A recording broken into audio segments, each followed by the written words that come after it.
What's up, everyone? Welcome to Program Your Remote. Today we're going to be taking a look at how to change the battery in a Ford remote key fob. So this smart key remote fob is going to be for vehicles that have a push button start ignition, and it's going to use replacement battery CR2032.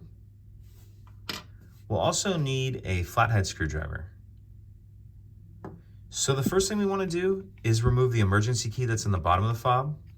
That's done by pressing this release on the back, and then the key will slide out like that, and we can just set that to the side. Now if we grab our flathead screwdriver, what we want to do is get in here like this and just pry up, and then the back of the fob will come off like that.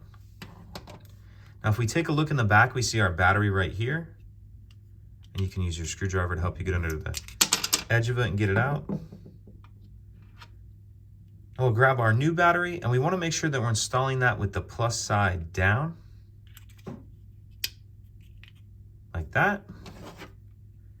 And then go ahead and just snap the two halves back together.